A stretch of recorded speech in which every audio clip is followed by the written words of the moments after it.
Hello. आज मैं आपको बायोलॉजी का चैप्टर 1 द लिविंग वर्ल्ड पढ़ाने जा रही हूँ। फर्स्ट ऑफ ऑल हमें लिविंग का मीन पता होना चाहिए। लिविंग्स मीन्स होता है एनीथिंग दैट इज़ लाइफ, कोई भी चीज़ जिसमें लाइफ मौजूद हो। एंड लाइफ का मतलब क्या हुआ? Unique complex organisation of any molecule. Complex क्यों कहा गया? क्योंकि इसमें केमिकल इंटरेक्शन होते हैं। केमिकल इंटरेक्शन होने के कारण जो लीड करता है ग्रोथ को, रिप्रोडक्शन को, कॉन्शियसनेस को और डेवलपमेंट को। तो लाइफ हमें किस में देखने को मिलता है? प्लांट्स में भी देखने को मिलता है और एनिमल्स में। तो एरिस्टोटल एक फर्स्ट साइंटिस्ट थे जिन्होंने क्लासीफाई किया था ऑर्गेनिज्म को प्लांट्स और एनिमल्स में। प्लांट को सब डिवाइड किया गया 3 में: हर्ब, श्रब और ट्री। तो हर्ब का मतलब होता है स्मॉल और non woody plants. Small mean छोटे और नॉन वुडी जिनमें लकड़ियाँ ना हो। तो एग्जाम्पल उसमें होंगे मिंट और कोरिएंडर। मिंट मीन पुदीना, कोरिएंडर मीन्स धनिया। फिर श्रब।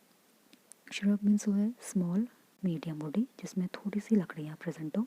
एग्जाम्पल हो गया लेमन, तुलसी, रोज़, चाइना रोज़। फिर थर्ड हो गया ट्री जो मीडियम से टॉल वुडी होता है जिसमें लकड़ियाँ होती है। एग्जाम्पल हो गया बंडन tree, Ashok tree, coconut tree. फिर एरिस्टोटल ने एनिमल्स को भी फर्दर क्लासीफाई किया था उसके हैबिटेट के बेस पे। हैबिटेट मतलब कहाँ वो निवास स्थान उनका, लैंड में है, वाटर में है या एयर में है। और फिर उन्होंने ब्लड के बेस पे किया कि ब्लड प्रेजेंट है या एब्सेंट है। फिर थर्ड बेस किया वो ओवीपेरस है या वेवीपेरस है। ओवीपेरस मीन्स जो एग लेइंग है, वेवीपेरस जो नॉन एग लेइंग है।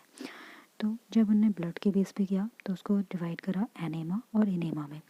एनेमा मीन्स हुआ कलरलेस फ्लूइड, मीन्स जिसमें आरबीसी एब्सेंट हो। Enema means red colour fluid जिसमें आरबीसी प्रेजेंट हो। इसको हम याद इस तरह से कर सकते हैं। इनेमा में ई का मतलब एरिथ्रोसाइट्स, तो आरबीसी का दूसरा नाम एरिथ्रोसाइट्स भी होता है। और एनेमा में ए का मीन्स सोच लो एब्सेंट, तो आरबीसी उसमें एब्सेंट होता है। तो एरिस्टोटल को फाउंडर ऑफ टैक्सोनॉमी भी कहा जाता है क्योंकि इन्होंने टैक्सोनॉमी की शुरुआत करी थी। जिसने शुरुआत करी होती है उनको फाउंडर ऑफ टैक्सोनॉमी में ही बोलते हैं। और फादर उनको बोला जाता है जिन्होंने डेवलपमेंट उसमें करी। तो ये इन्होंने फादर ऑफ जूलॉजी भी बोला जाता है, फादर ऑफ बायोलॉजी, क्योंकि इन्होंने जूलॉजी बायोलॉजी में डेवलपमेंट करी। तो ये एरिस्टोटल ग्रीक साइंटिस्ट थे। तो इनके जो फर्दर जो स्टूडेंट थे वो थियोफ्रास्टस थे जिनको फादर ऑफ बॉटनी भी कहा जाता है। देन आते हैं हम टैक्सोनॉमी में। तो टैक्सोनॉमी ग्रीक वर्ड है एक जिसको टर्म डिफाइन करा था एपीटी कॉन्डले ने। तो ये 2 वर्ड से मिलके बना हुआ है टैक्सो और नॉमी। टैक्सो मीन्स हुआ टैक्सेस और नॉमी मीन्स हुआ स्टडी। और टैक्सेस का मीन्स हुआ अरेंजमेंट, किसी भी ऑर्गेनिज्म का अरेंजमेंट की स्टडी करना टैक्सोनॉमी में कहला जाता है। टैक्सोनॉमी भी में 4 स्टेप्स होते हैं। फर्स्ट होता है कैरेक्टराइजेशन या डिस्क्रिप्शन, सेकंड होता है आइडेंटिफिकेशन, थर्ड होता है क्लासिफिकेशन, फोर्थ होता है नॉमेनक्लेचर। तो फर्स्ट ऑफ ऑल हम उसको कैरेक्टराइजेशन करेंगे, मतलब उसके कैरेक्टर पता करेंगे। जब हमें उसके कैरेक्टर के बारे में पता चलेगा तो हम उसे आइडेंटिफाई करेंगे। जब उसे आइडेंटिफाई हो जाएगा तो हम उसे क्लासीफाई करेंगे। जब उसे क्लासीफाई कर देंगे डिफरेंट में तो उसको हम नॉमेनक्लेचर करेंगे, मतलब उसका नामकरण करेंगे।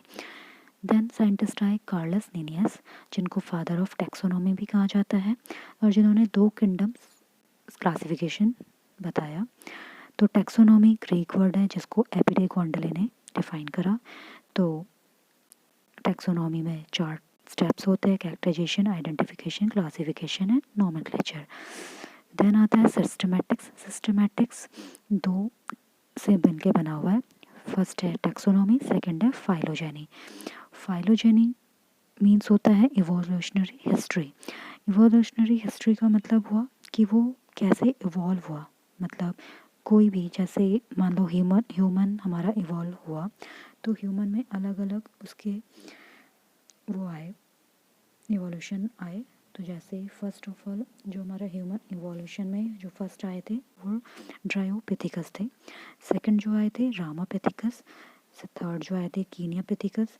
फिर आए थे ऑस्ट्रोलोपिथिकस। फिर आए हैबिलस, इरेक्टस। फिर लास्ट हमारा सैपियंस आए थे, जो हम होमो सैपियंस जो हम प्रेजेंट है इस बार। तो फाइलोजीन्स में होता है कि जो हमारा जो सजेस्ट करता है रिलेशनशिप अमंग ऑर्गेनिज्म, कि हमारा ऑर्गेनिज्म के साथ कैसा रिलेशनशिप है, मींस हम कहाँ से इवॉल्व होके आए। ठीक है। Hope you like my class. अगर आपको क्लास पसंद आई है तो लाइक एंड शेयर कीजिएगा। अगर मेरा पढ़ाना आपको पसंद आया तो मैं आगे भी वीडियोस बनाऊंगी और उसमें काम करूंगी, तो प्लीज़ चैनल को सब्सक्राइब एंड लाइक कर दीजिए। Thank you so much. और LTE प्रिपरेशन के लिए भी ये वीडियो इम्पोर्टेंट है एंड DSSB के लिए भी, और जो भी TGT की पोस्ट आती है या PGT की पोस्ट के लिए, क्योंकि सारा सिलेबस लगभग सेम ही होता है साइंस में, बायो, केमिस्ट्री और फिज़िक्स तो सिर्फ DSSB में पढ़ा जाता है। एंड जो LTE प्रिपरेशन के लिए उसमें तो केमिस्ट्री आती है, बायोलॉजी आती है और पेडागोजी आती है। तो मैं खुद एक साइंस की स्टूडेंट रही हूँ, तो मैं केमिस्ट्री एंड बायो पढ़ा सकती हूँ। अगर आपको मेरा पढ़ाना पसंद आया है तो लाइक कीजिए, सब्सक्राइब कीजिए। Thank you.